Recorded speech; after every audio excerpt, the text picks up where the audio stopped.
Les astronomes aussi consignent des observations dans un ciel un petit peu plus lointain et des observations d'objets célestes qui ne correspondent pas du tout à ce qu'ils connaissent à l'époque et ce qu'on connaît encore aujourd'hui finalement. Il y a l'astronome Camille Flammarion qui avait publié un livre sur ce qu'il appelle les bradites, c'est-à-dire des objets célestes se déplaçant de manière anormale. Il en a rassemblé environ 25 et l'auteur français Jonathan Ginet en a fait un ouvrage récemment.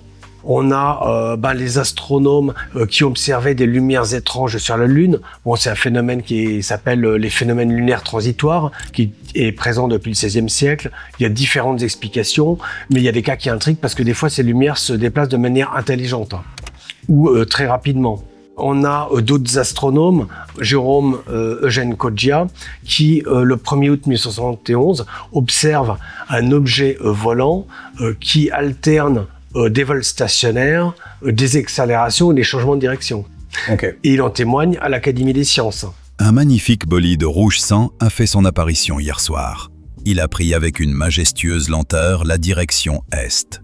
Sa marche se ralentissait graduellement. Il est arrivé entre les étoiles Iota et Theta du Capricorne, où il est resté un moment stationnaire. Et dans cette même session de l'Académie des sciences, il y a Wilfried de Monvielle, journaliste aérospatial français, qui signale des rapports de trajectoires en zigzag très tourmentées de météores. Donc, un météore, ça ne fait pas des zigzags. On est d'accord. Un autre exemple rapide, l'astronome britannique William Frederick Denning dit qu'entre 1893 et 1902, il a observé plusieurs météores dont il a tracé les croquis qui effectuent des déplacements inexplicables.